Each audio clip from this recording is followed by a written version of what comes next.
Nakomawo maze kati wiiki nga ngenda kuweza wiiki 3 nga nkomyewo.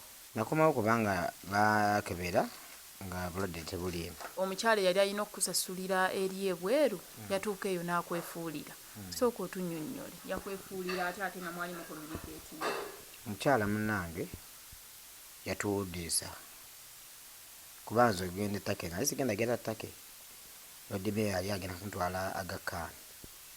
Kati omukyala oyo nankontakitinga nze n'aŋŋamba ffe twabadde tugenda n'okutwala Evelyn Lagu n'agamba naye waliwo chance nina organisation gye nkolamu wano ettake esobola okusasulira eddwaliro kusasula tiketi n'omuntu ogoboze naye ne bakujjanjaba. Bayamba abantu abalina endwadde ezo ennene nga tebalina busobozi bujjanjaba.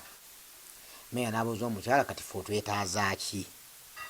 N'amugamba nze njagala ekintu eki gwefunira Mugema visa ebisigadde obindekere. Meya n'abuuza omukyala oyo naye gwe kino kyokola gwofunira wa?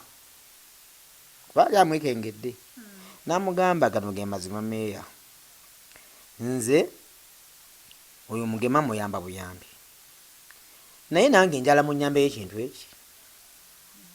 Nyina muwala wange ali e Uganda yapulayinga dda visa y'ettake ne bamumma naye ng'ate nze niwendi nyina obusobozi namufuna n'omulimu gw'asobola okukola naye sina bwe mutuusa wano bamumma visa.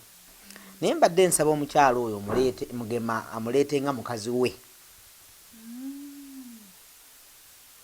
nange nja kuba nfunidde awo, nange Mugema mukonekitinge wano tuyambaganire awo ffenna twamala okufuna visa.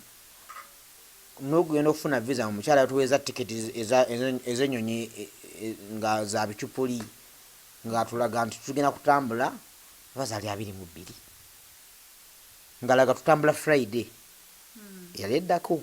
Kati wakati tumala okufuna visa omuwala ng'agamba kati ng'asanyuka nnyo ng'agamba kati nange kangende nsibula abe waffe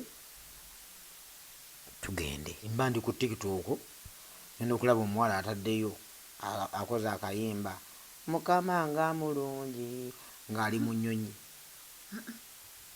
nga nze ndi Kampala ate yimula nenkajjayo ku TikTok nenkaweereza omukyala oyo nanziramu naŋŋamba ono ye yatasobola kulinda ye yatambudde bibye naawe linda bibyo. Ŋŋamba nti kakati nze oyo omuwala ye balafunye visa ye yadde alina seza tiketi ye neyesasulira kati ate ebya simanyi kampani simanyi bikeerebwamu naye gwe ensonga zo nzikolako. N'amugamba ddi eddwaliro liri seeti ffe tumugulire tiketi ajje kuba omukyala nti ye nti alinnya ajje kuba omukyala nti ye kini tusigamu process y'okuba nga nina kufuna tiketi ngende musisinkane munnange ntuuka Istanbul ng'omukyala esimu zange azikwata tugende kukonya tusisinkane omukyala aliima era gwe mwalabanga mu interview ezo nakozanga bambi yanyamba nnyo. Kati tutuukayo ne munnywa sole nga bweri n'agamba oyo omuwala mumanyi muyaaye oyo omuwala buuza Rebecca Jingo kye yamukola nga tutandika bujjanjabi kati nga ffe. Eno omukyala oyo kyanyamba nga amanyi olutake n'atutwala mu malwaliro ntandika kubanga tufafaagana na bills nabo ne baddamu ne bakola test nga bazijja ku kigere wennyini awo ne bagamba tebalabamu kirwadde kyonna. Gamba naye bwe mba nina obusobozi ngende Israel, erimu liri India, erimu baliyita Mayo Hospital liri America, eddala liri Canada.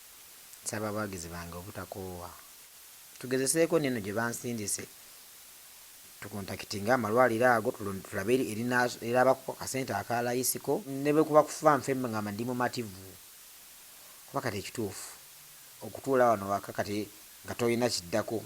So nsaba bannayuganda abalina omutima omuyambi gye bali era abankwatirako luli baddemu bankwasizeeko kanna yennoonya $3 egya $, ngende nzijanjabwe mama fiina nyamba nga bw'oyambye abalala oyambye abantu abatalina na bulwadde nga bo balina bizibu bya byanfuna.